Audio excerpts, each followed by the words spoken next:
What's Gucci, everybody? It's AJ here again, and welcome to my 150th video extravaganza. Nothing special, I just noticed on YouTube that this would be my 150th upload, and I hope since I've done the first video, I've gotten a lot better. I've got a new microphone, so that's nice.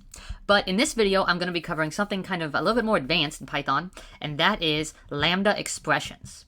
Now, to begin learning about lambda expressions, first, we remember the method and how you can define a method, and I can say, method, and then I can give it parameters, param1, and then I can say, print param, and then that's my method. Well, as you can see here, my method has a name, or you can call it a method or a function, and I named it method. I can also name it f, or fun, for friends. F is for friends who do stuff together. U is for uranium bombs, and yeah, N is for anytime and anywhere at all. Down here in the deep blue sea. But sorry, I just got sidetracked by SpongeBob because I love him. What lambda expressions do is they allow you to essentially make an anonymous function. So instead of a function like there where it had a name, what I'm going to do here is I'm going to use the keyword lambda, spelled L-A-M-B-D-A. The B is kind of silent. And what I'm going to do here is I'm going to give it an anonymous function. So I'm going to say lambda, and then now I'm going to list my parameters. So I'm going to say num1, comma num2. And these parameters, these are the parameters of my lambda function. And I'll show, if you guys aren't understanding it right now, just wait a second, it will come clear. Lambda function is known as an anonymous function because it has no name. I list my parameters with a comma separated, and then I put a colon.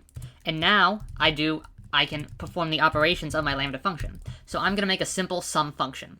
So what I'm doing here is I'm using the keyword lambda, and I'm saying I take two parameters, and I simply add those two parameters together. Sorry about the brown again, I need to change that.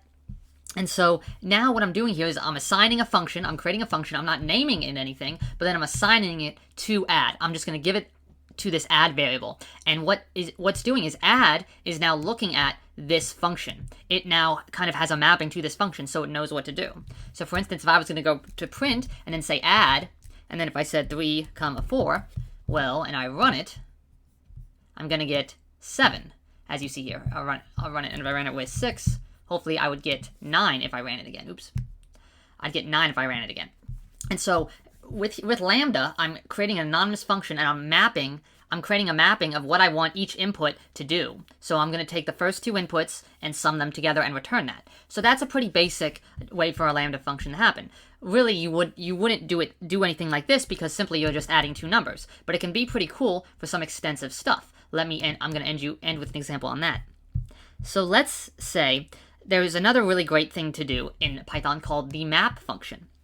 And it takes a function in the parameters. It's going to take a function in the parameter and an iterable and applies that function to all the little iterables. And what I mean by iterable is something you can use a for loop or while loop through, so a list or a string, ideally. So what I'm going to do here is I'm going to show you an example. That's why I'm here. I'm going to do result equals map. And then I'm going to have a lambda function, because map, as I told you, the first parameter is a function. Now I could define a function, like def func, and pass that in as a parameter, just like it's a variable. I could just pass in the method name, or I could pass in lambda, just like I showed you, lambda, and then list the parameters x, and then when I'm done listing the parameters, a colon. And then what am I going to do with the parameters? I'm going to square it, and x will automatically be returned. Oh, something I forgot to mention with lambda functions is that the body of a lambda expression can only contain a single line. So like my last example and this example, you can only have one line of a lambda function. So that means if the line's complicated, it's just going to be one big line. And then the result is automatically returned. So the one line will automatically be returned. So I know I will get x squared. So now I'm going to do my comma, since I gave it the function, and now I'm going to give it a list. I'm going to give it 1, 2, 4, 99. And so that's pretty cool. And then I'm going to print result. And what's going to happen? I'm going to print results. And what that did is it actually returned a generator object for me. And so what I need to do is cast this to a list. And when I cast it to a list, I will get something pretty cool.